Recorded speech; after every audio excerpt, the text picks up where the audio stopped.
బీహార్ ఎన్నికలలో ఓ పక్కన ఎన్డీఏ విజయం అవసరం. ఎందుకంటే ఇప్పుడు గెలిచింది, మళ్ళీ గెలవాలనుకుంటోంది. అది బీహార్‌లో బీజేపీ నేతృత్వంలోని ఎన్డీఏని ఓడించి దెబ్బకొట్టాలన్నటువంటి అంతర్జాతీయ శక్తుల కుట్రలు ఉన్నాయి.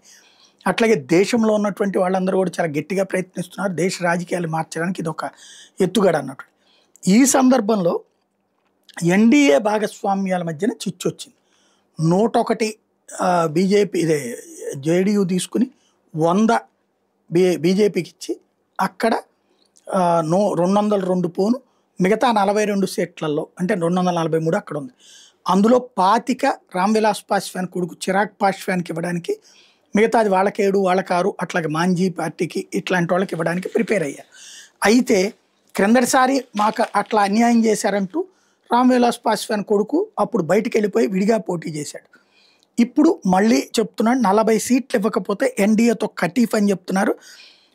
ఇప్పుడు 101 కూడా కాకుండా జేడీయూ బీజేపీ ఇద్దరు చెరో 100 పోటీ చేసేటట్టు డిసైడ్ అయితే 40 సీట్లు ఇప్పుడు వీళ్ళు అడుగుతున్నారు.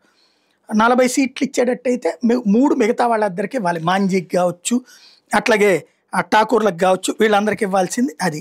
అట్లా సాధ్యం కాదు. దాంతో ఇప్పుడు అవసరమైతే జన్స్వరాజ్ పార్టీతో, ప్రశాంత్ కిషోర్ స్థాపించిన పార్టీతో పొత్తు పెట్టుకుంటానంటూ బెదిరిస్తున్నాడు చిరాగ్ పాస్వాన్. ఏమవుతుందో చూడాలి.